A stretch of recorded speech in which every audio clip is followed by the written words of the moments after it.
noches, muy buenos días, muy buenas tardes, depende el horario en el que nos esté viendo en este nuevo capítulo de Versus, en donde traemos un tema que surgió después de que en el programa pasado, ya al final, estábamos hablando ya más sobre lo que estaba pasando dentro de las filas de Morena, que está incluyendo a varios perfiles políticos que son polémicos y que para muchos, incluso en algunas entidades, ha habido protestas sobre estos casos. Entonces, hoy vamos a hablar sobre Morena versus Morena, los militantes fundadores, pero también las personas que van ingresando, también gracias al Partido Verde Ecologista de México. Y para eso tenemos de un lado a Adriana Buentello y a Lina Duarte. Muchas gracias por estar acá. Gracias por Y también de este lado a Meme Yamel y a Dani Barragán. ¿Hicieron la tarea? Como siempre, este es el equipo que hace tarea, que estudia.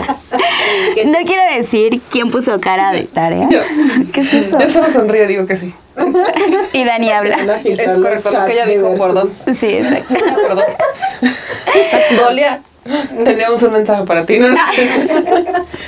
Pero para eso vamos a tener a estas 4 periodistas hablando sobre el tema, y por un lado va a estar Dani y Meme hablando de la militancia fundadora de Morena, los que han estado también levantando incluso algunas protestas en las entidades, y del otro lado tenemos a Lina Duarte y a Adriana Buentello para hablar de estos perfiles que pues se están incluyendo también dentro de las filas de Morena y que causan muchas críticas. Así que sin más vamos a arrancar con este Versus e iniciemos. Déjenos sus comentarios acá abajo, vamos a estar muy atentas a cada uno de los comentarios que nos dejan y también las propuestas. ¿Qué es lo que quiere ver usted en este programa de Versus? Déjenos acá abajo sus propuestas y nosotras acá lo comentamos para ver de qué forma se lo damos a conocer a usted. Así que déjenos su me gusta, comparta este programa y arrancamos.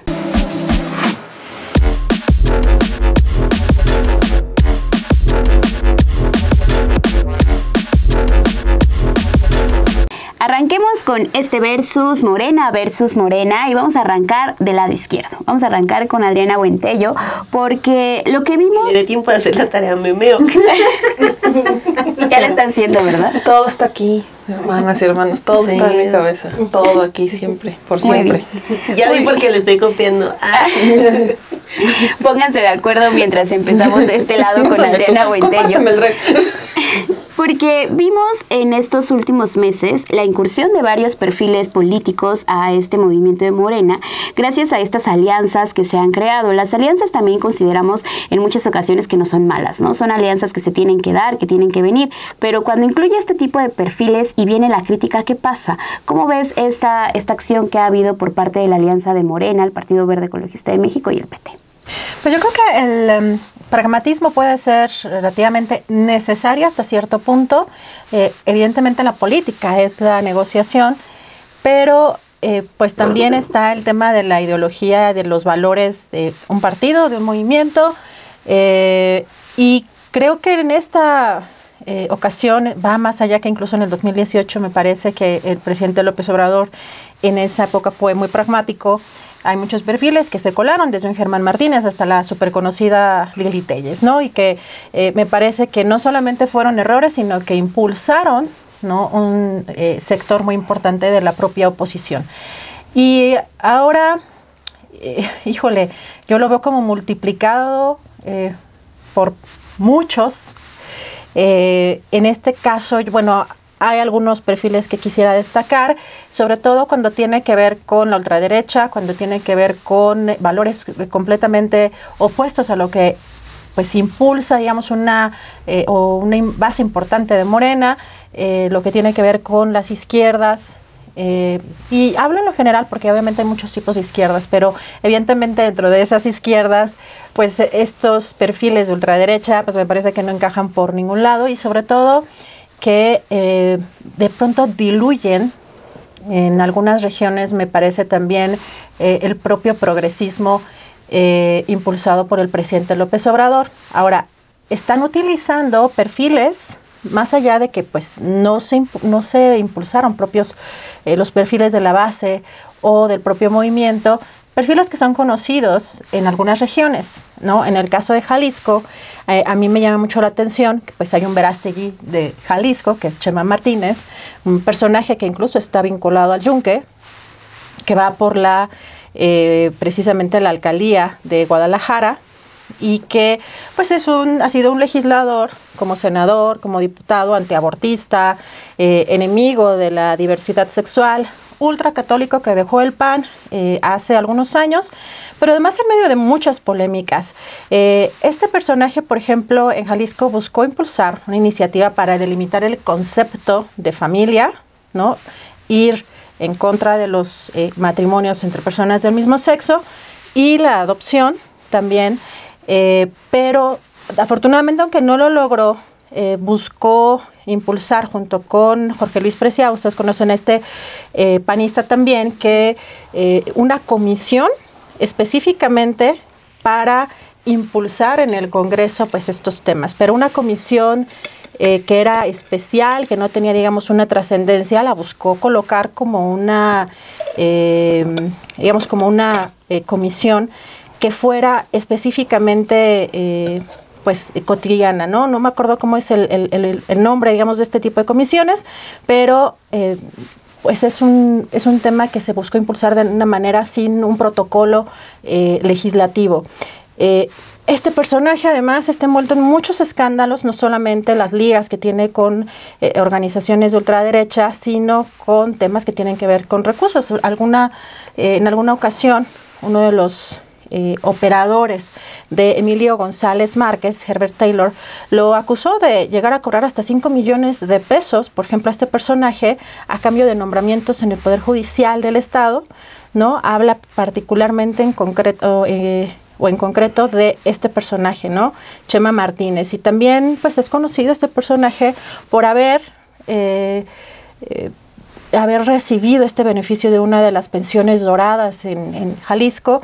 El Instituto de Pensiones de Jalisco otorgó esta jubilación por más de 100,000 pesos al mes, 108,000 pesos mensuales, tras jubilarse a los 49 años.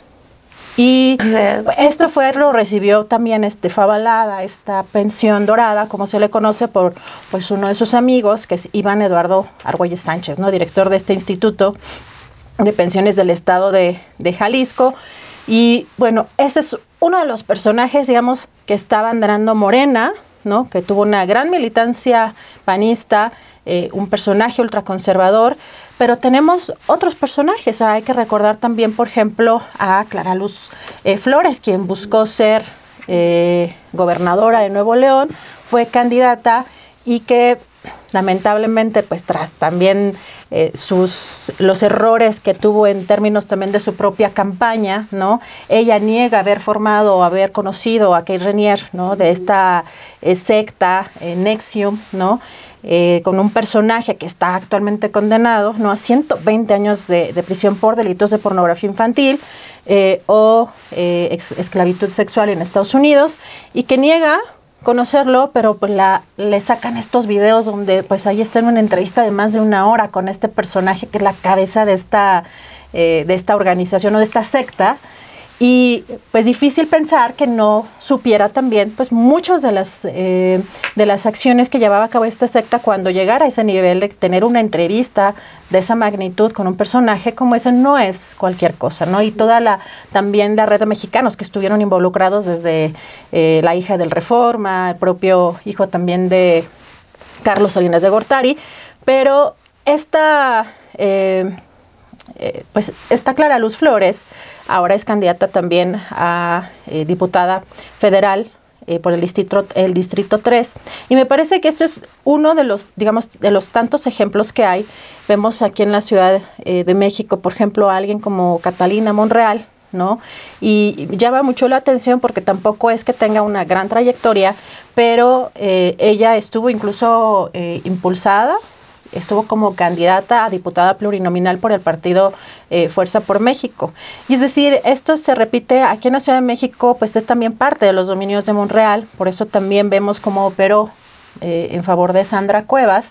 Y aquí en la Ciudad de México, Cuauhtémoc, que es también parte de este dominio de este cacicazgo de la familia Monreal, ¿no? Que no solamente es en el estado de Zacatecas donde existe este cacicazgo y este nepotismo, ¿no? Hay muchísimos familiares, documentadísimo de cómo han abarcado muchas posiciones en ese estado, pero aquí en la Ciudad de México pues está resultó ganadora para contender por la alcaldía de Cuauhtémoc. En una entrevista con Expansión a mí me llama mucho la atención lo que dice Catalina Monreal, porque nos da un poco la dimensión de lo que implica ese cacicazgo o cómo la familia Monreal se ve a sí misma. Ella dice, mi apellido, más que un apellido, se ha convertido en un movimiento social. Un movimiento social que nace en el 98 y después de más de 20 años es recordado, es anhelado, es esperanzador y por eso creo que sigue más vivo que nunca. Para que, bueno, ahí no hay ningún recato, ¿no? Y me parece que es interesante cómo se ve esta familia a sí misma y la operación política que ha hecho, ¿no? Y bueno, esto es solamente para empezar parte de algunos de estos personajes polémicos. Polémicos que ha causado, por ejemplo, que en la militancia fundadora de Morena haya esta crítica, haya también pues estos movimientos para defender a las personas que han estado desde que se funda Morena. ¿Cómo son estas críticas que han tenido también y son justas también el levantamiento de voz que han estado haciendo para tratar de quitar y de mover a estos perfiles, ¿no? Que al final de cuentas eso es lo que buscan al momento de estar movilizándose en contra de estos perfiles que se han metido, Dani? Pues bueno, a mí me tocó como entender a Morena, intenté hacerlo para, no sé, también tener esa otra parte de la historia. Y hay como un episodio como que el que podría registrar más antiguo de donde parte toda esta necesidad de ser pragmático.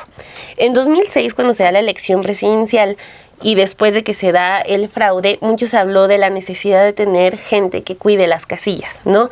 Y en ese momento se habló de que cuide el voto, la defensa del voto y todo. En ese momento se habló, por ejemplo, de cómo Andrés Manuel López Obrador en 2006 en el norte era nada, ¿no? Que no lo conocían, que sí, que a lo mejor había sido un gran político conocido en el centro, sobre todo por la jefatura de gobierno, hacia abajo, pues porque es de Tabasco, todo lo que podríamos decir, pero que en el norte Andrés Manuel no figuraba. Y bueno, también ahí sustentado por los datos, ¿no? Después de eso y de las enseñanzas que deja un fraude electoral como el que todos padecimos en ese año, pues empieza la batalla por generar una estructura, ¿no?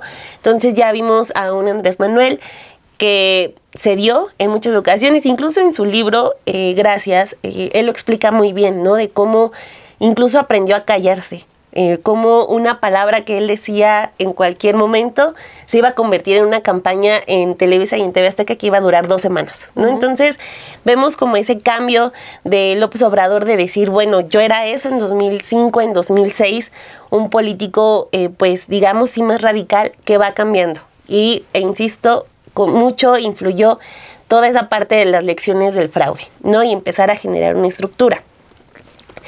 Pasa la elección del 2012, tampoco gana. En la del 2018 vemos la que podría ser la primera gran protesta, y es gran protesta entre comillas porque fue muy pequeña, contra este tipo de decisiones del nuevo López Obrador. Un López Obrador ya incluso hasta más chistoso, ¿no? En los debates, un López Obrador que se sentaba ya con empresarios cuando antes era no difícil, pero no era lo común, ¿no? Un López Obrador ya muy distinto al López Obrador del 2006. Y lo vemos cambiando tanto que sorprendió mucho esta noticia de la alianza con el PES, el Partido Encuentro Social. Y es en ese momento cuando podría decirse da la primera gran protesta, que no fue gran protesta, en contra de la alianza, ¿no? Que es esta imagen de Elena Poniatowska junto a Jesús Rodríguez, que tenía una hojita tamaño carta que decía no al PES, y el pececito ese símbolo cristiano. Y fue la gran nota, ¿no? Poniatowska, muy cercana a López Obrador, pues protestando por esta alianza. En ese momento Poniatowska no quiso decir nada. La que sí habló fue Jesús Rodríguez, ¿no? Una mujer congruente que pocas veces se queda callada, que además no le gusta quedarse callada, ¿no? Sería una contradicción con lo que es Jesús Rodríguez. Y ella dijo, en esa protesta por el PES, somos muchos, no soy yo sola. Muchísima gente está indignada y dispuesta a que esto, la alianza, no ocurra, porque lo único que no se puede tolerar es la intolerancia. Morena es respeto y el PES es intolerancia. Es una ofensa para los homosexuales, para las mujeres, para el derecho a decidir. No es cualquier cosa, estamos hablando de derechos humanos. Esto es lo que le contó a Arturo Rodríguez para la revista Proceso. Fue el gran episodio. En todos los medios de comunicación que ya estaban desde entonces está esa nota, ¿no? De la protesta de Elena Poniatowska por el PES. ¿Qué tuvimos de respuesta del presidente López Obrador? Simplemente diciendo que no era contradicción, ya en una especie de respuesta de Andrés Manuel, que a veces simplemente diciendo, no es buena persona, no pasa nada, no es con mala intención, como que libra los asuntos. En ese momento dijo, no hay contradicción. Entonces, entendemos esa parte del afán de generar estructura, una estructura de gobierno, del afán de generar alianzas, del afán de ser pragmáticos, incluso de no ser puristas, ¿no? Lo hemos platicado aquí en este espacio. López Obrador proviene del PRI, cuando también el PRI era la única plataforma política, porque eso también se presta mucho para decir, ay, era priista. Sí, claro. No había muchas opciones. Entonces, bueno, y se sale en un periodo en el que no eran los priistas saliéndose del PRI ahorita, o los perredistas saliéndose del PRD cuando ya el barco se estaba hundiendo. O sea, se sale en un punto coyuntural, que fue también alrededor de los 80s, cuando se estaba gestando el fraude, la llegada de Salinas de Gortari, etcétera. Entonces, se sale en un periodo en el que su salida fue congruente con... Entonces, con todo lo que se estaba gestando alrededor del partido. Así que, bueno, de no ser puristas, de tejer alianzas, de ser realistas, de decir que se necesita no pactar, sino pues sí simplemente ceder espacios, ¿no? Hasta ahí lo entiendo. Y hasta ahí es como, desde mi perspectiva, lo que ha ocurrido con este tema del tan criticado pragmatismo. La parte que ya no alcanzo a comprender es, por ejemplo, cómo el partido se ha cerrado frente a las críticas que esto ha generado. Sabemos que mucha de esta campaña se está centrando en la urgencia y la necesidad del plan C, ¿no? Que es tener la mayoría en el Congreso y que por eso es necesario el verde y que por eso es necesario toda la basura que traiga el Verde Ecologista de México.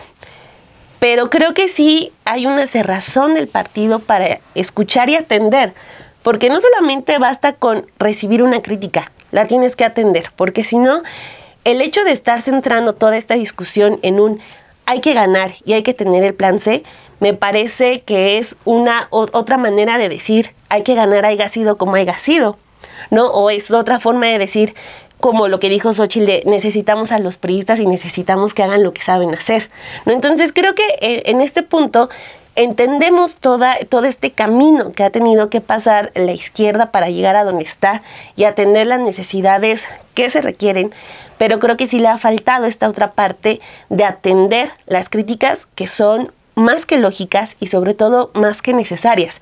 O sea, ¿por qué no vamos a criticar que Claudia Sheinbaum no solamente está aguantando al verde, sino, por ejemplo, esa foto con Eugenio Hernández, el exgobernador de Tamaulipas, perfectamente se la pudo haber ahorrado, ¿no? O sea, apenas salió de la cárcel, apenas el verde ya lo recogió, Claudia ya hasta tuvo un evento con él.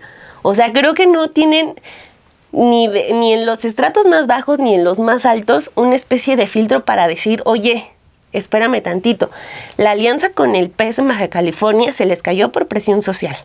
¿Y qué fue lo que pasó? Terminó en un episodio muy cómico, por decirle de alguna manera, porque salen a decir, no, ya no va la alianza en el PES y Morena en Baja California, pero después los hijos de Hank Ron se van y se toman la foto con Alito Moreno, y Alito Moreno diciéndoles bienvenidos a casa otra vez, de regreso. Y después lo que ocurre es que un hijo de Hank sí se coló a Morena a través del verde, dejando a Morena como, ¿qué? O sea, no importa que hagas el show de que no, nosotros no le vamos a abrir la puerta a Hank, cuando simplemente tienen otra vía de entrada. Entonces, creo que eso no se ha atendido y eso es lo que ha generado que mucha gente esté molesta y esas molestias vayan creciendo, porque no vemos a un partido explicando y un partido dando a la gente esas explicaciones que merece. Y con esto retomo para ti, Alina, porque aquí mismo nos has comentado, ¿no?, en las transmisiones que tenemos de los versos pasados, cómo es que has escuchado a varios de los militantes sobre estos perfiles tan polémicos, ¿no? Cómo ha sido también que ellos piden que estén ahí, que ellos también se volteen a ver a la juventud, a la gente que ya lleva a lo mejor incluso años dentro de este movimiento. ¿Qué pasa también cuando un perfil como todo lo que esto que nos relata Dani, y qué pasa con el partido también cuando vienen estas críticas y todos los perfiles que dicen, bueno, pero es que yo tengo a lo mejor un poco más de conocimiento y más popularidad frente a todos ustedes que a lo mejor apenas están empezando? Pues bueno, hay varios temas, ¿no? Primero, entender de dónde surge Morena, ¿no? Eso es fundamental. O sea, Morena es una decisión de un PRD, lo cual hay que poner mucha atención porque es justamente la toma de decisiones de unos cuantos, la burocratización de los partidos, los que lleva a que los propios partidos desaparezcan. En ese momento, cuando el PRD ya no logra dar respuestas, que se convierte en lo que ahora conocemos, creer que un partido es revolucionario hoy y para siempre, pues es totalmente ingenuo, ¿no? Y es totalmente contradictorio a la lógica de la política a través, y sobre todo de la política electoral a través de la vía partidista. Es como Morena decide primero conformarse como un movimiento en torno a una personalidad que es Andrés Manuel López Obrador y que no logra disputar primero, o no intenta también, eso hay que decirlo, disputar el fraude en el año 2006 por las consecuencias que eso podría traer. Yo recuerdo ese momento fue terrible, ¿no? Hace una de las movilizaciones más grandes en la historia de este país en contra del fraude. Yo recuerdo que a mi familia y a mí nos tocó hasta el Auditorio Nacional porque todo Reforma ya estaba lleno, el Zócalo estaba a reventar, y cuando él dice vamos a instalar, ¿no?, un plantón, pues yo recuerdo que ha sido los silencios más tremendos, ¿no?, que yo recuerde, porque nadie decía nada, se oía el bebé llorar, se oía, o sea, como que era súper dramático, ¿no? Yo recuerdo que había señoras que decían, no, vamos a tomar Palacio Nacional, pero pues la gente, vamos a tomar Los Pinos, ¿no?, y demás, y yo recuerdo que ese era como esos momentos, ¿no?, donde se mostraba ese Andrés Manuel que no estaba, digamos, optando por la vía de ir y tomar las instituciones o mucho menos, y que optaba por un tema de pues movilización pacífica, lo cual a su vez también se entendía era bajar el nivel de esa pues inconformidad. Eso lo lleva a un 2012 que pues también él ya no está pensando solo en la lógica de lo que pueda ofrecer la vida partidista en ese momento, sino en cómo se constituye una nueva opción que es el Movimiento de Regeneración Nacional. Aún así no se logra constituir un partido, es hasta después de las elecciones del 2012 cuando pregunta si se quiere que se haga un partido, en el entendido de que, pues sí, la vida del movimiento social es una, pero la vida partidista es otra, y decide crear uno que se llamó el Movimiento Partido, ¿no? Partido Movimiento, pero se logra el registro hasta el 2014. ¿Por qué quiero hablar de esto? Porque no hay un partido en América Latina que se haya constituido y a los 6 años, se constituyó en el 2014 como partido, y en el 2018 a los 4 años ya era gobierno. O sea, eso es totalmente sui generis. No vas a encontrar en 4 años la conformación de cuadros en un país de 132 millones para lograr gobernar desde abajo y a la izquierda, ¿no? Y refundar todo un partido en 4 años. Entonces estamos hablando de que en 10 años Morena no solo ganó la presidencia, ganó absolutamente todo. Y eso no lo ha logrado con un purismo, no lo ha logrado diciendo, ay, sí, solo los que son de izquierda. El partido en sus estatutos establece que es un partido de izquierda y antineoliberal. Eso sí ha quedado claro dentro digamos, del rumbo que se quiere constituir, pero yo ahí, por ejemplo, dice Adri, yo creo que se ha duplicado, ¿no?, la presencia de impresentables. Yo no lo sé, o sea, yo la verdad es que no estoy segura de que se haya duplicado. Es más notorio y más mediático, creo, también porque ha habido un nuevo ecosistema mediático en el cual también se está debatiendo desde la izquierda. No son los ataques constantes de la derecha, hay una democratización del debate público en donde la gente también está tomando con las herramientas que tiene a su disposición, de la forma más democrática y más sana, las riendas del movimiento, que es a lo que se le tiene que apostar, que si realmente hay una imposición, la gente levante la voz, la gente salga a las calles, y lo están haciendo, están yendo a la sede de Morena los que creen que fue una imposición, que se den a conocer las encuestas, es decir, sí ha ocurrido eso, pero también me temo en que no es generalizado. O sea, no creo que este país esté bajo la revuelta de la militancia que a veces se quiere hacer creer y que lo tengamos generalizado en todos los comités estatales. Yo no lo veo así, porque se ha primado también los consensos dentro de muchos de estos actores.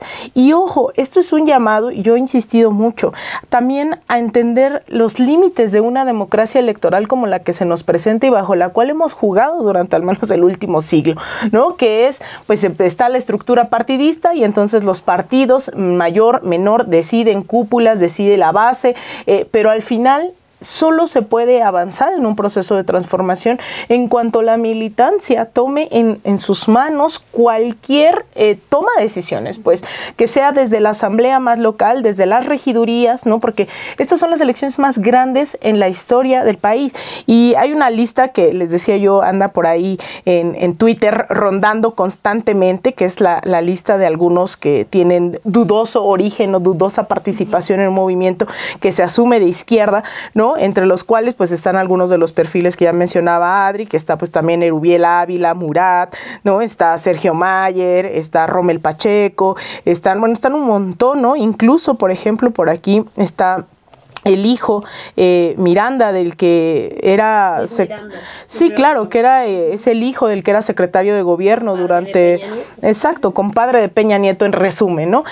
Todo ese tipo de cosas, claro, y se explica también por la historia misma del Movimiento de Regeneración Nacional en cada uno de estos estados. Estamos hablando de que en 10 años de creación tiene uno que se logró cambiar el gobierno después de 100 años en el Estado de México. O sea, si esto hubiese cambiado desde antes, en donde Delfina, ¿no? O sea, estamos hablando de una constante lucha y pugna interna. Delfina ya había competido por la gubernatura. Pero ¿cuál fue la diferencia? Fue toma de conciencia y las condiciones y los pactos y los avances que hayan habido para que Delfina llegara un año atrás. Entonces, claro que hay perfiles que pues son dudosos, pero también habla del estado de las cosas en cada uno de los estados de este país.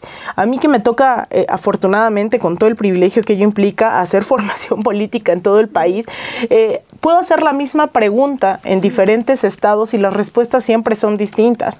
No es lo mismo que vaya yo a Oaxaca y diga, podemos seguir hablando de la lucha de clases, y la gente que incluso en su momento estuvo en la APA me diga, pues sí, ¿no? O sea, hay claras oligarquías, hay claras burguesías. A cuando yo les cuento, ¿no? Que fui a Mérida y una compañera me dijo, no, porque Morena no tiene que estar impulsando discursos de odio, ¿no? O sea, son respuestas diametralmente distintas.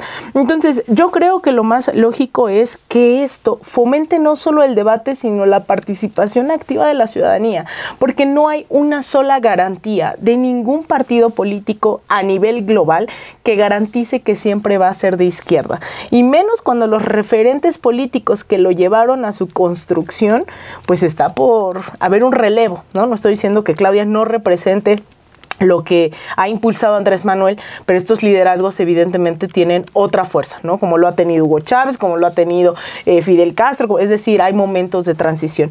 Entonces, ahí yo creo que a mí me impresiona, y la verdad es que me alegra mucho que haya muchos cuestionamientos, porque eso no ocurría, ¿no? O sea, también eso para mí es de celebrarse, que la gente diga, oye, ¿por qué está y no está tal o cual? Pero lamentablemente también hay unos estados donde dices, bueno, está no lo quiero, pero que sí quiero, pues no hay otra opción, ¿no? Entonces creo que es un panorama mucho más amplio, pero lo que yo más celebro es esa indignación de la gente, que espero que se pueda celebrar transformándola en una praxis concreta, que es pues que la próxima elección, o en esta misma, no esperarnos, ¿no? O sea, ya se definieron y todo, pero que sí haya candidatos a la altura de las necesidades de la población que dice que representa.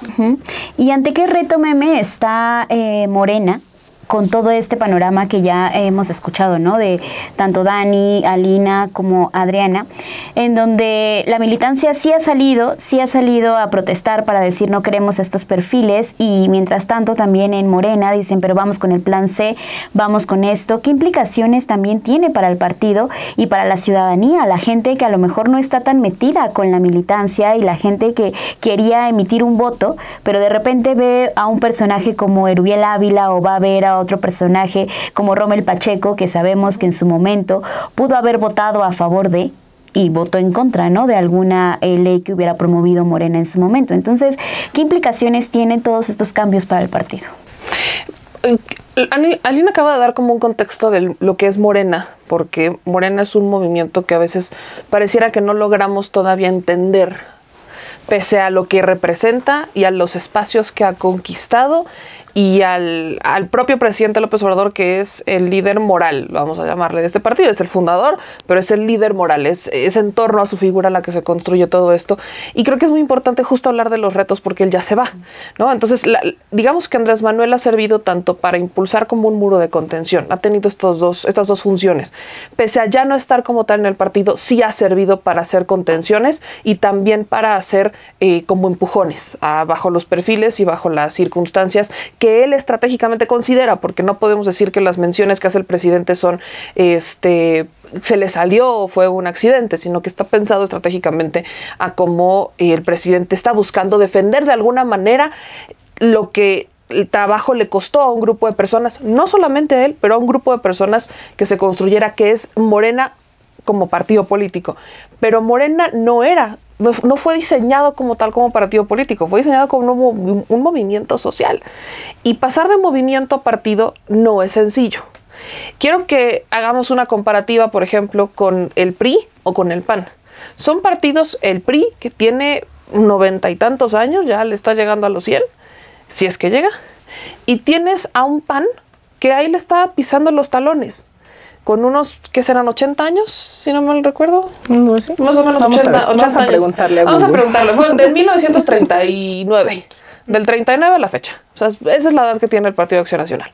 Estos dos partidos son los partidos que tienen estructuras locales, estructuras seccionales. Y ese ha sido el reto de Morena, que no ha logrado construir esas estructuras desde lo seccional. Eso no quiere decir que no esté la gente. Ahí están.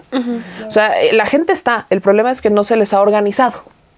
Y ese problema representa un problema en estos momentos, porque para votar en una elección federal igual y no es tanto tema, es gente que ideológicamente está convencida por un proyecto y que la vas a ver ahí, pero al momento de postular candidatos municipales, regidores o diputados locales, traes un broncón, porque no, o sea, tienes a la gente no están organizados y durante años no los capacitaste, no les diste las herramientas, más que algunos que se llegaban a enterar y que llegaron al Instituto de Formación Política porque tenían esa posibilidad de meterse a los cursos y demás, pero aquellos que no se enteraron, que quizás están en comunidades más lejanas o en lo municipal, no tienen ni idea.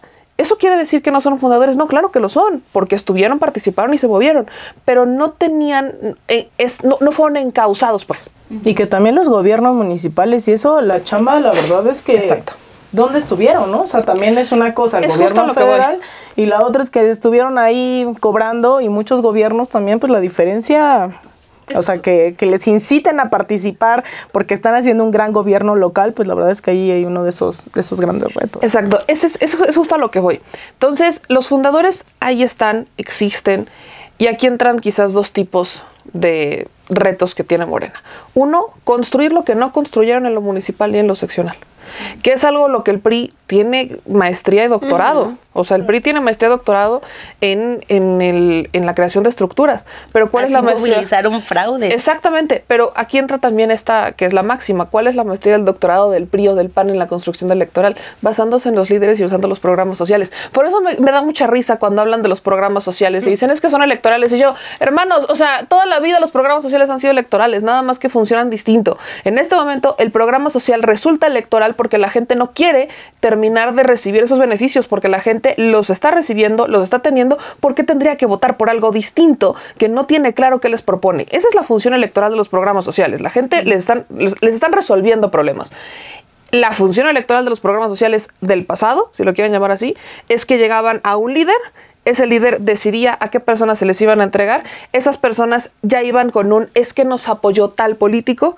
Entonces, el proyecto social, supuestamente diseñado para beneficiar a millones de mexicanos, beneficiaba a unos cuantos a través de una estrategia electoral para que ese líder tuviera el control de esa gente y ese líder le daban dinero y llegaba. O sea, era un esquema de poder a través de los liderazgos en las colonias, en las secciones, que ahí es en donde las personas decían, no, ¿sabes qué? Tengo un evento que hay que llenar mañana. No se me preocupe. A todas estas personas a las que se les dieron un programa, las subimos a un camión, me vas a dar la lana e inmediatamente lo llevamos. Esa es la diferencia. Es el doctorado que tiene el PRI.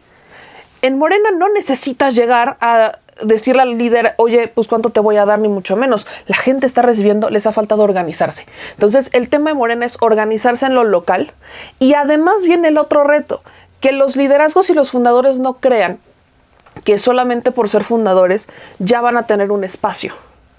Ese es un tema, porque no quiere decir, y lo toco con mucha responsabilidad, porque no quiere decir que no puedan o que no sean capaces. Quiere decir que ellos necesitan, no es solamente alzar la mano y decir aquí estoy, es salir a hacer una chamba de convencimiento. Es eso, y Morena es experto en eso, porque Morena ha ido tocando puertas, entregando regeneración. Ajá. O sea, Quizás. así es como Morena se ha construido y se fortaleció. Creo que aquí hay un limbo donde, por un lado, Morena descuidó. También los que fueron gobiernos municipales e incluso gobiernos estatales de Morena descuidaron esa responsabilidad de incitar a la participación ciudadana. Hubo mucho que me hamburguesaron, dice el presidente, ¿no? Se sentaron y se pusieron en el saco de burócratas, y tampoco vimos a los gobiernos municipales o estatales de Morena incitar a esa participación. Al contrario, los vimos en algunos casos con exactamente las mismas prácticas que el pasado. ¿Cómo le dices a un líder que apenas está agarrando ese impulso que salga cuando podría incluso echarse encima a un líder de su propio partido que ahora es gobierno? O sea, ese es un tema. Pero por el otro, también es un llamado a los liderazgos, a estos fundadores, de decir, no solamente porque aquí estoy, quiere decir que ya puedo, o sea, que ya como que estoy en la lista de espera. En automático. En automático ya, es pase directo. No, porque Morena sí tiene también que pensar ahora como partido político, y es en la construcción y en el ganar espacios. Hay algo que mucho mencionábamos cuando estábamos en 2015, más o menos cuando Morena estaba empezando, y era, a ver, si Morena pone un buen candidato, un candidato conocido y competitivo, gana. Ese es el estigma que trae Morena. Hoy ya no es tan necesario un candidato competitivo, y más bien, no es tan necesario un candidato conocido, pero sí competitivo. ¿Cómo haces competitivo a un líder social que no tiene recursos, que no tiene estructura, que apenas la construiría? Es un reto que les toca a los dos.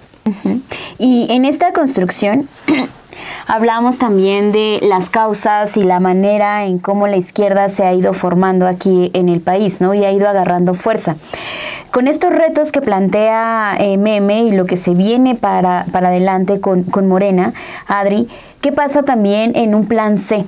Porque eso es lo que se está pensando ahorita, ¿no? Lo que la gente también va a pensar para emitir un voto en torno al plan C. Nos preguntan, y yo creo que a muchas de nosotras en las transmisiones que tenemos está esa pregunta recurrente. ¿Cómo voy a llenar la boleta y cómo voy a poner ahí el nombre?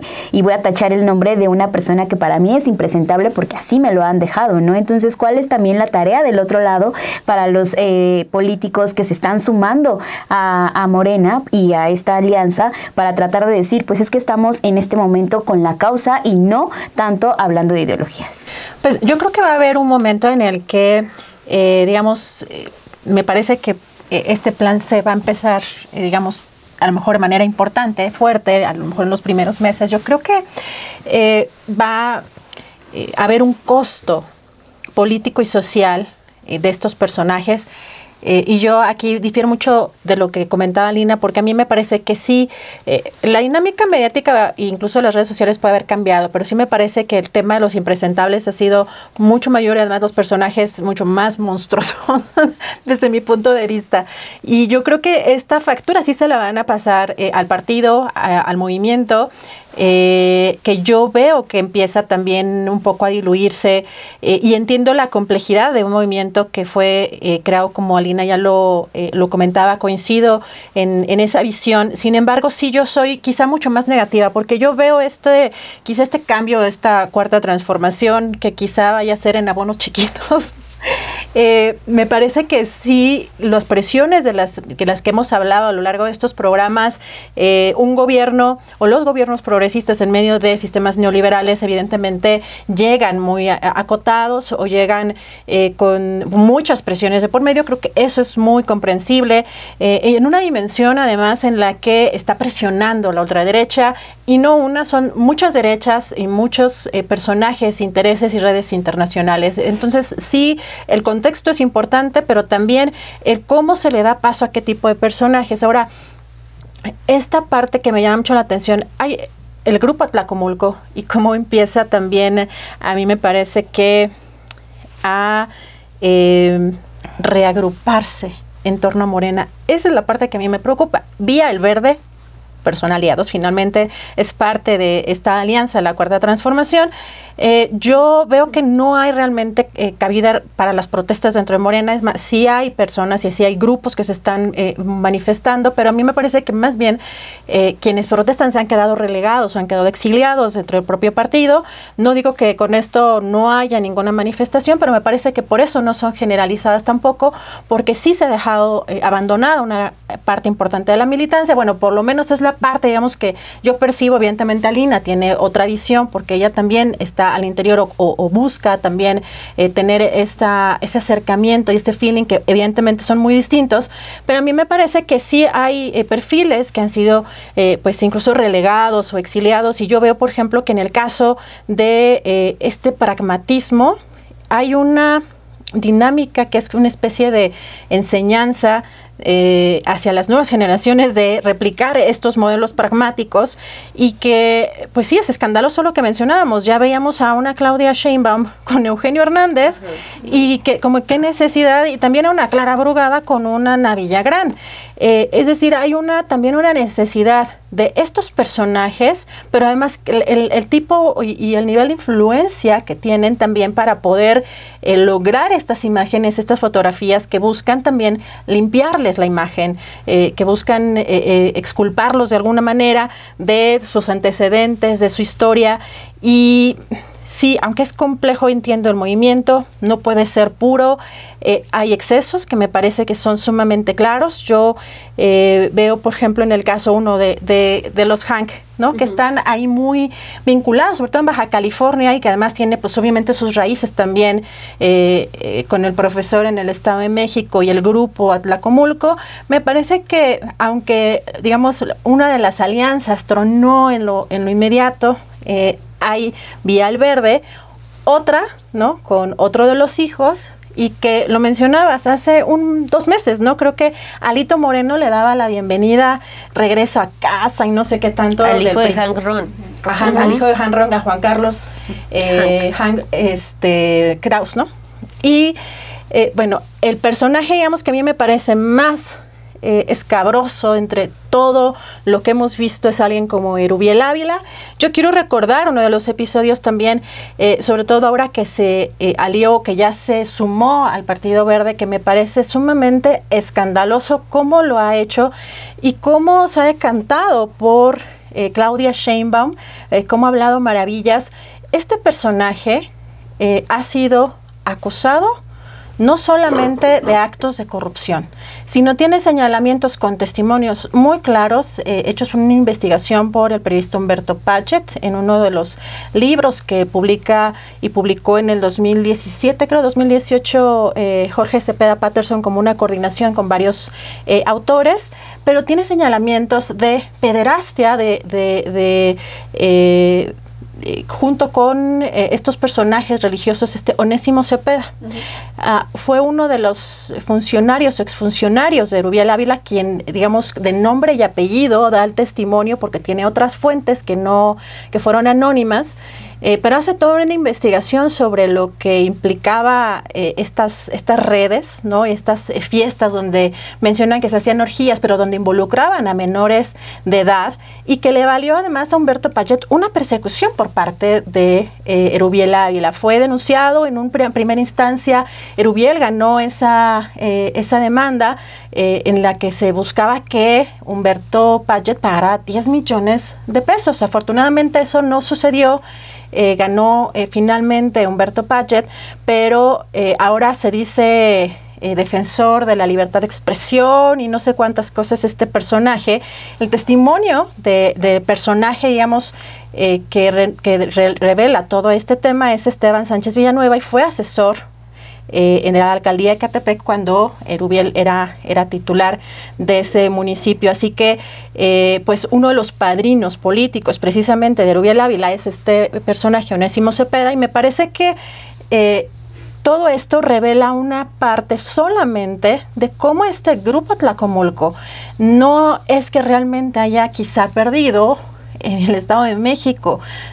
Mucho se ha hablado en torno a eso, pero cuando ves que empieza a reagruparse parte importante de este grupo dentro del propio partido Morena o esta alianza, hay que recordar también cómo el presidente pues ha tratado en las conferencias mañaneras Enrique Peña Nieto, como lo llama de licenciado, y que ha sido muy diligente con el expresidente, sobre todo cuando habla de cómo le agradece el que no se haya metido en la elección, cuando eso era algo que era la obligación, por supuesto. Portarse mínimamente decente. Algo mínimo. Entonces, bueno, el que tenga que agradecerle, pero además, ¿de qué forma? ¿No? Parece que no solamente al expresidente Enrique Peña Nieto, sino también, pues, aparte de importante de su grupo político. Yo creo que ahí no hay que dejar de lado lo que está sucediendo, porque si bien Morena es complejo, es un movimiento y un partido que pues hay que reconocer también que ha girado en torno a una figura que es el presidente López Obrador. En el momento en el que ya salga, ¿no?, como dice que lo va a hacer, esta reconfiguración de fuerzas políticas, con personajes que operan y que tienen justamente lo que se hablaba, ¿no?, del PRI, toda esta operación, todas estas estructuras, cómo van a funcionar dentro de este movimiento, de este partido. Entonces, bueno, yo no soy tan positiva, lamentablemente, pero pues son, digamos, señalamientos que me parece que son críticas que tendría que estar abordando el propio partido, ¿no?, para que las consecuencias pues no las veamos en 2027 y en el 2030.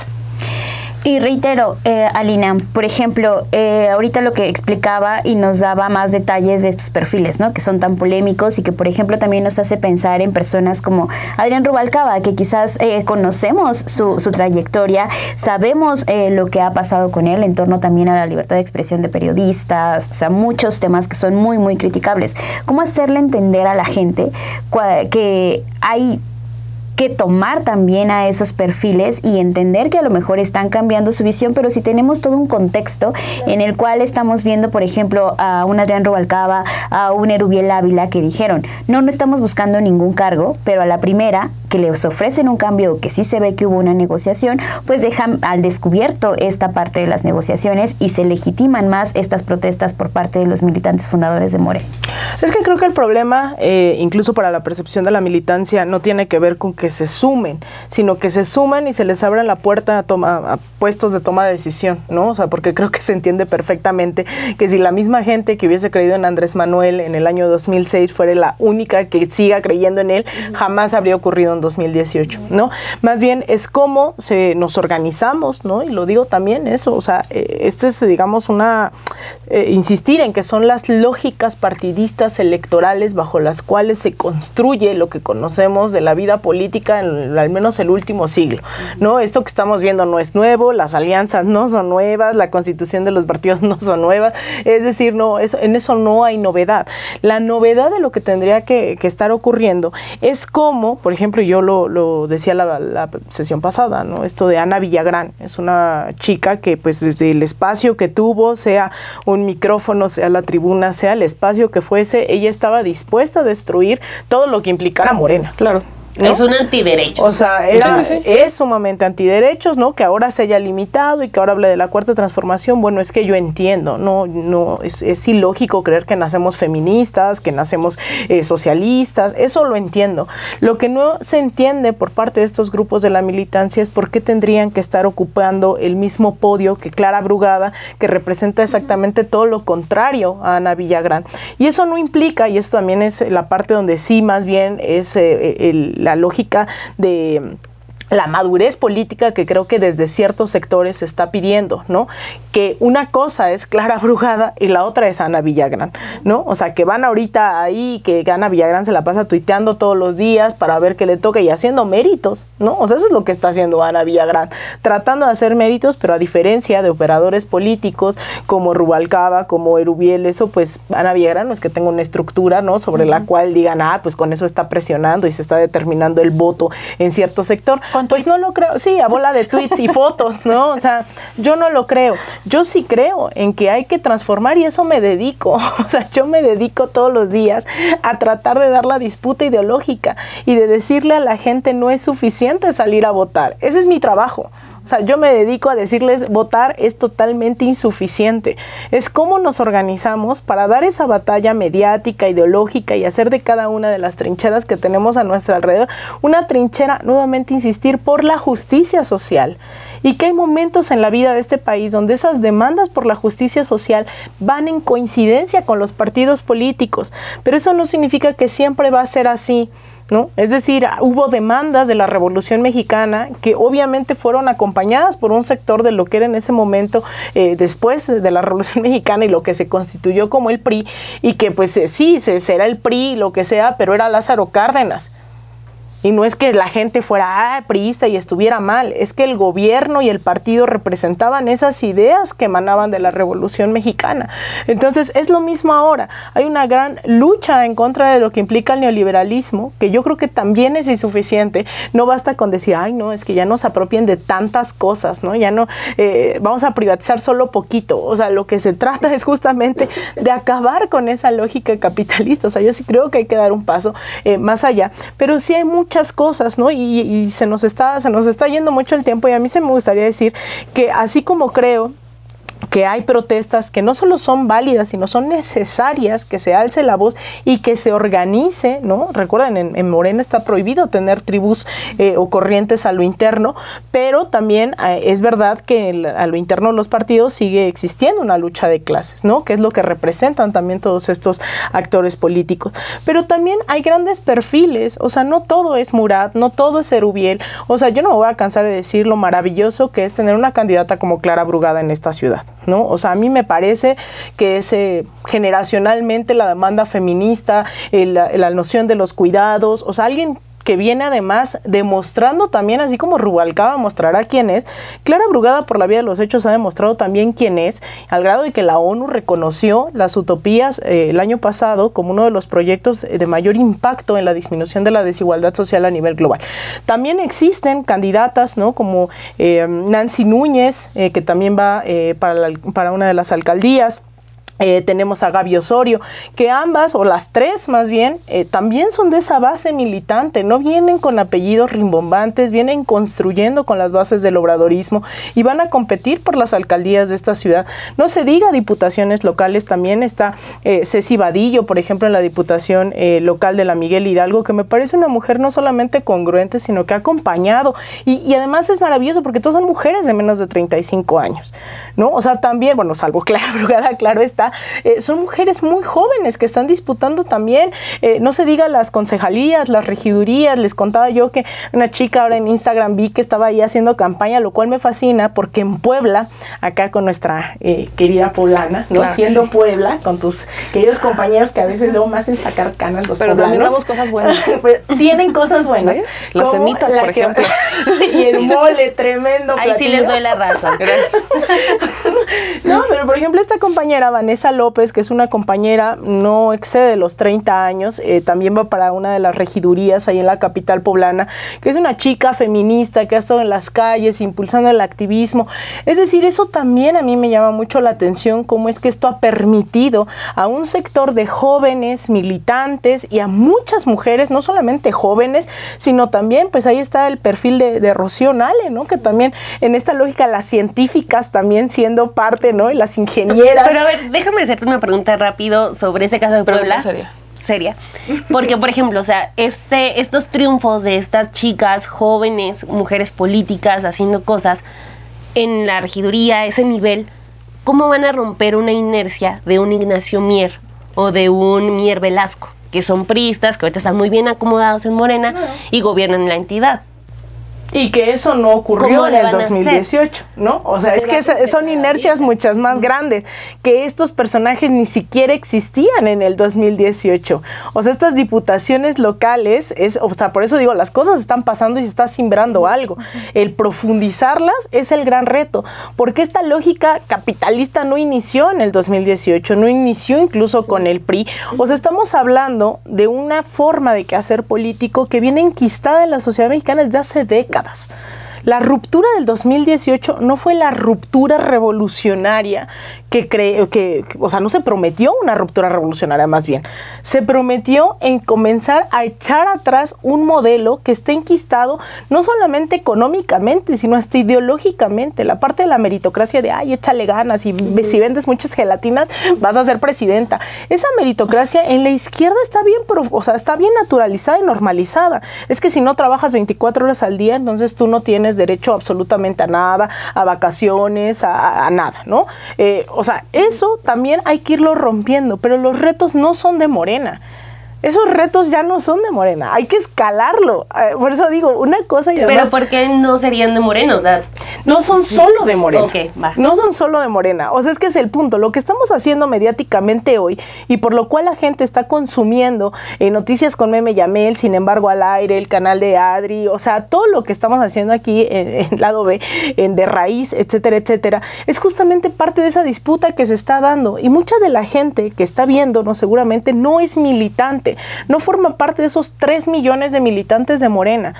Pero que sí, en donde sí pueden militar. O sea, hay muchas causas en las cuales uno tiene y debe de militar, pero ese es el gran reto que tenemos que trascender después de una democracia representativa a una participativa. O sea, yo creo que el reto la transición que hubo en el 2018 fue que la gente se empezara a involucrar en los grandes debates públicos de este país y supiera quién es Kenia López Rabadán, quién es Xochitl Gálvez, quién es Lili Telles, la traición que eso representa, quiénes son los dirigentes del partido, quién es su diputado local. Yo creo que mucha gente todavía no sabe quién es su diputado local.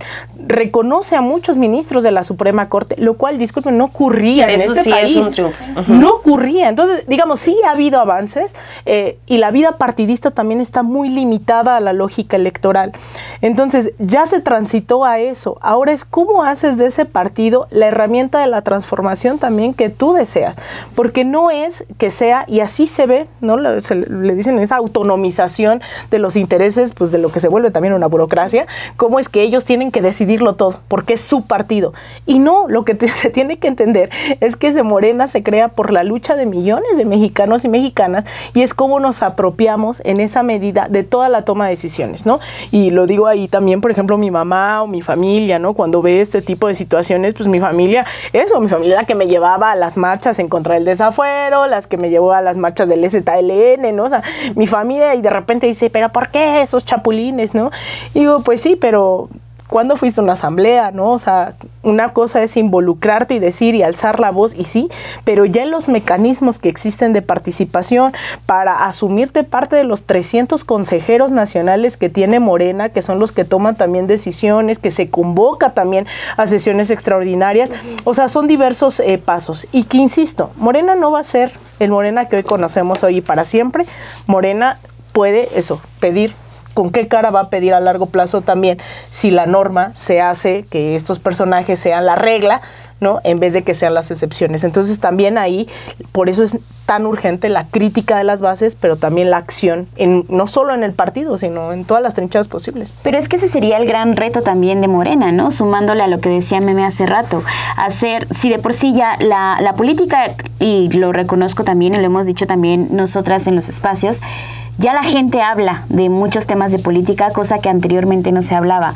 Ahora creo que también ese es uno de los retos, Dani, no sé cómo tú lo veas por parte de Morena y la militancia, seguir diciendo, ustedes pueden unirse, ¿no? O sea, creo que lo que plantea Lina es, también se pueden sumar a este movimiento, también pueden estar aquí con nosotros, también pueden venir y hablar. Y es de ellos. Y la crítica, o sea, ¿no? Aceptarla. Pero es que esto que nace responsabilidad. Es muy contradictorio porque lo que vemos es, por ejemplo, otro personaje que llamó la atención, Javier Corral. Javier Corral.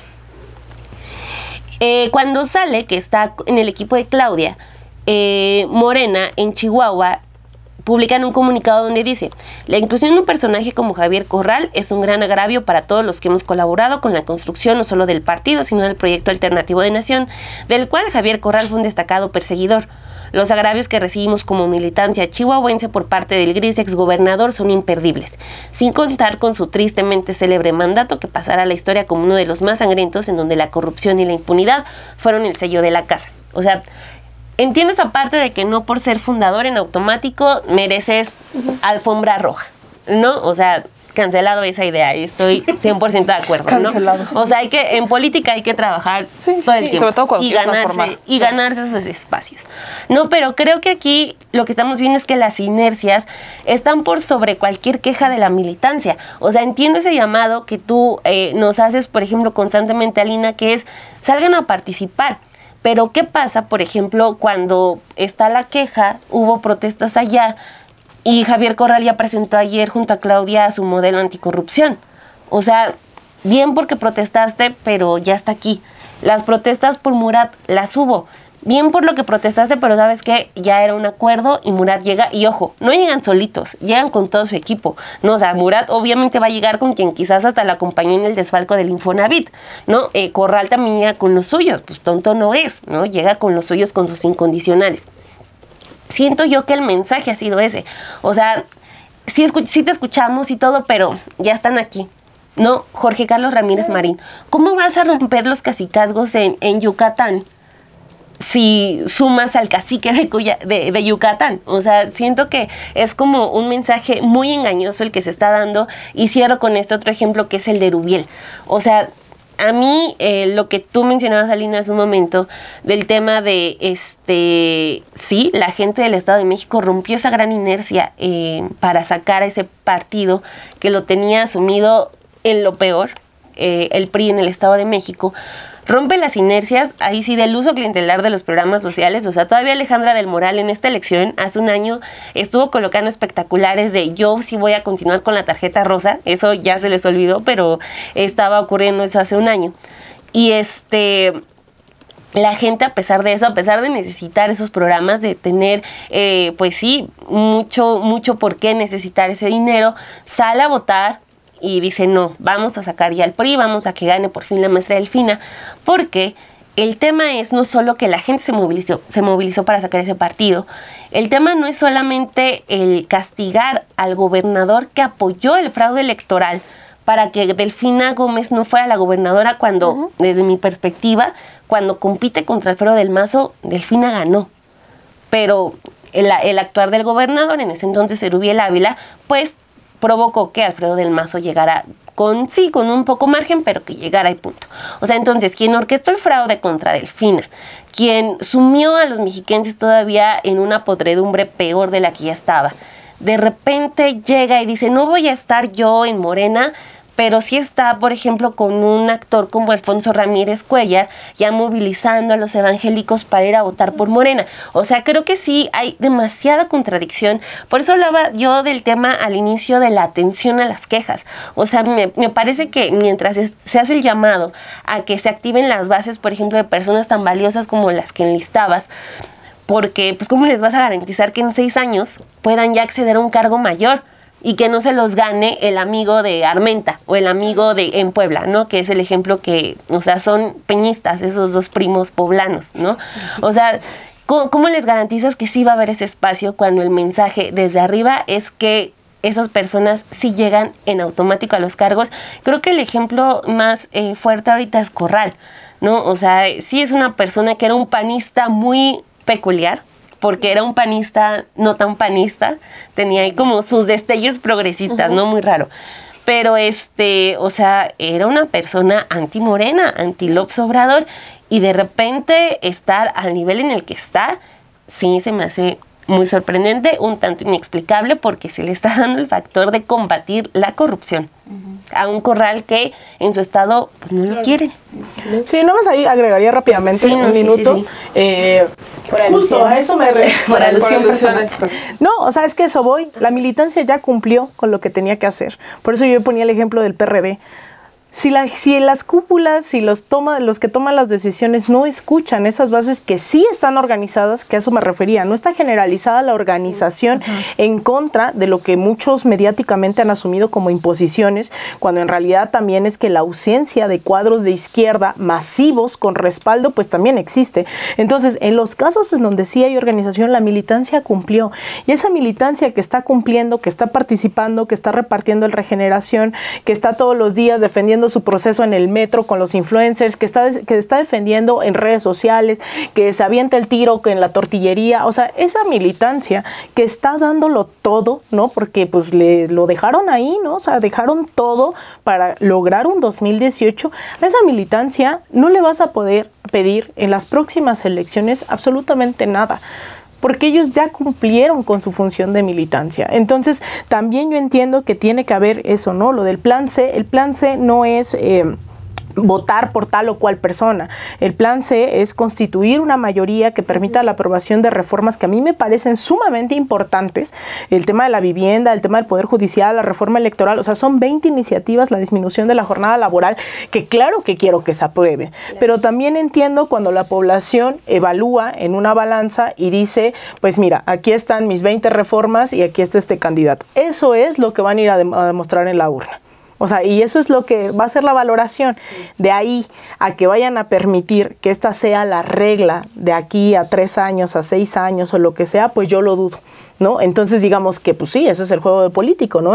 Tratar de entender cuáles son las prioridades, cuáles no, pero también se entiende que la gente que sí ha participado, que no sé qué, o sea, porque, pues, insisto, somos más de 130 millones de mexicanos, dudo, ¿no? Que el 100% sean candidaturas respaldadas por el pueblo, pero en esos casos que la gente sí se está organizando, pues también va a ser insostenible después llegar en 3 años y decirle, ¿sabes qué? Ahora este es tu candidato, ¿no? O tu candidata. Sí.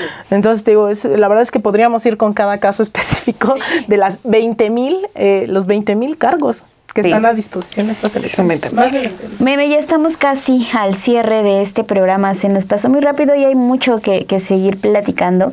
Y otro de los puntos que no se ha tocado tanto es el trabajo que ha hecho Mario Delgado.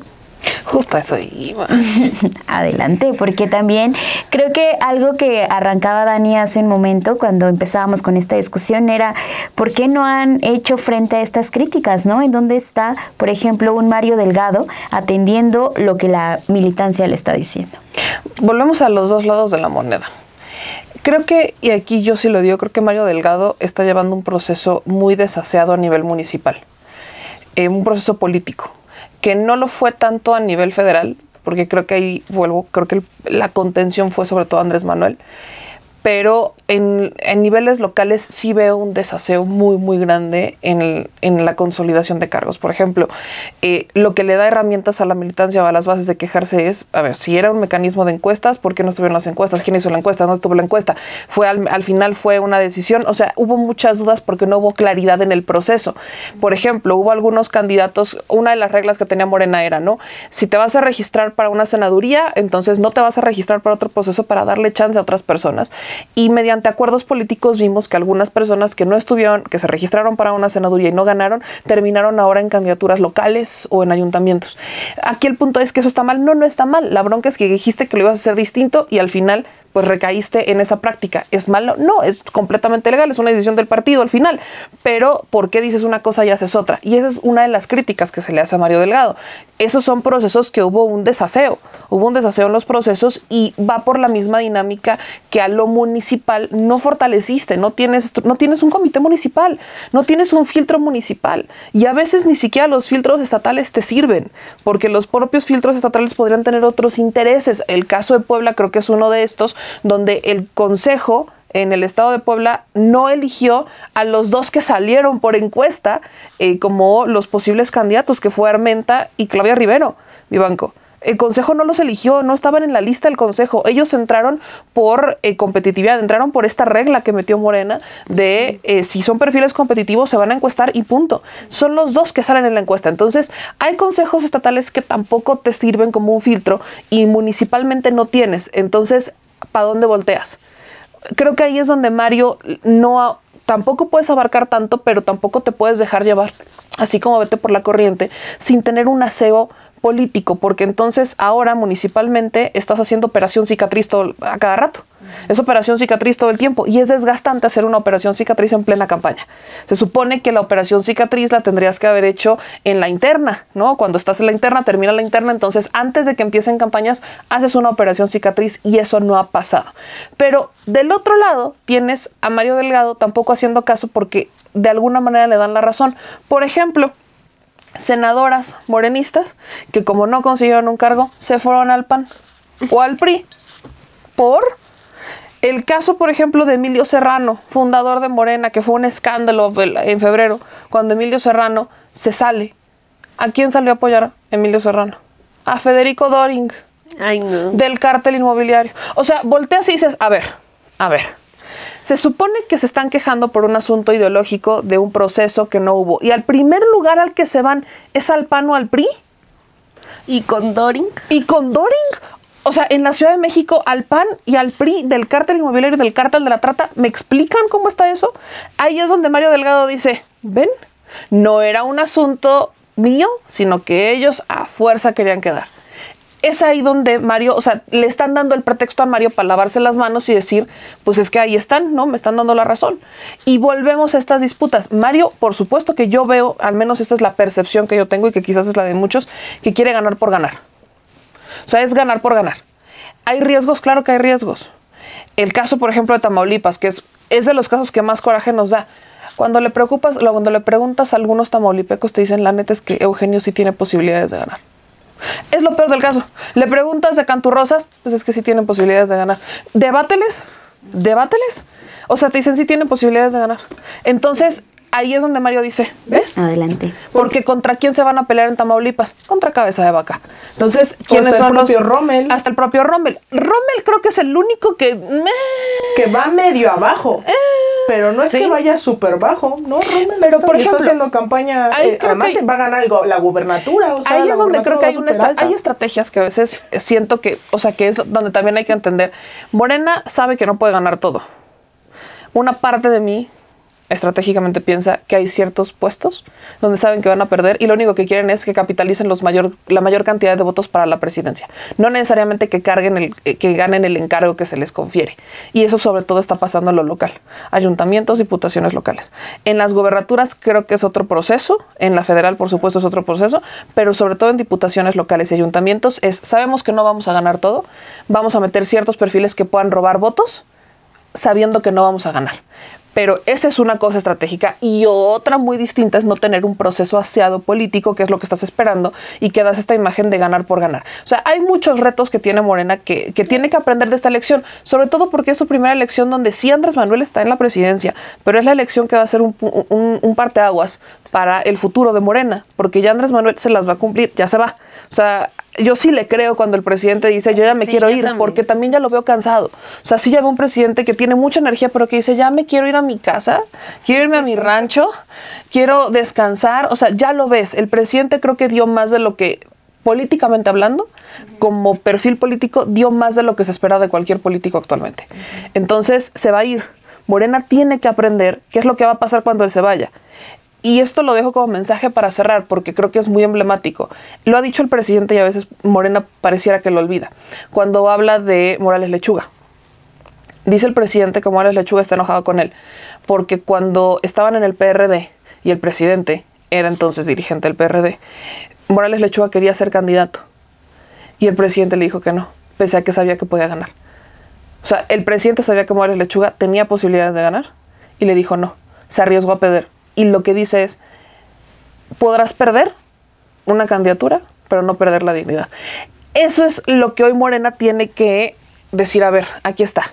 O sea, hay puestos estratégicos, hay que ser pragmático, pero hay que tener un equilibrio, hay que fortalecer a tus bases, sobre todo si tu lema es transformar la política, necesitas gente nueva. Y hay gente nueva. En Monterrey hay gente nueva. Está Betty Barrón en Monterrey como candidata a diputada de Monterrey. Monterrey es uno de los lugares más densos para Morena. Tienes a propio Mauricio Cantú, que ahora va para el Ayuntamiento de Monterrey, que es adversario brutal de Mariana y de Samuel, pese a que dicen que hay alianzas. Tienes en el caso, por ejemplo, de Chihuahua, tienes a Andrea Chávez para senadora. En el caso de Puebla también tienes a una Claudia Rivera Vivanco. Tienes ciertos perfiles a regidores. Tienes perfiles en ayuntamientos. O sea, son 20,000 cargos. Por supuesto que hay gente que merece estar. El asunto, y rescato el caso de Claudia Rivera Vivanco, es que ella fue fundadora. Ella nunca había participado en un partido cuando ganó la elección del 2018.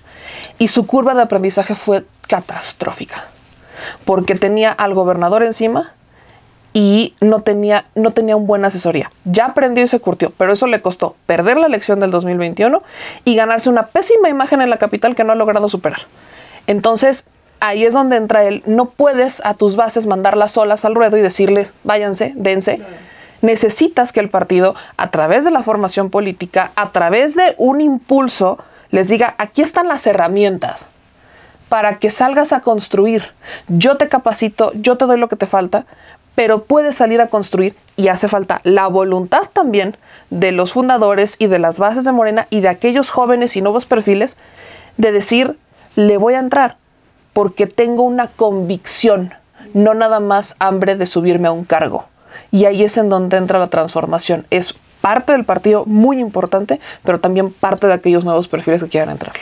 Pues ahí está la conclusión de este programa con Meme y Amel. Muchísimas gracias a todas ustedes por haber estado aquí. Una mesa muy interesante de un tema que también ustedes nos han dejado varias inquietudes que tienen en los diversos chats a los que tienen acceso, como en este. Déjenos un me gusta y también los comentarios de qué es lo que quiere ver. Muchas gracias a Lina, Adri, Dani y Meme y Amel. Muchas gracias también a Dani, que nos estuvo acompañando, Dani Burgos, en la grabación de este programa, y a Cris Rodríguez. Que pasen un excelente martes. Déjenos un me gusta y suscríbase a Estudio B.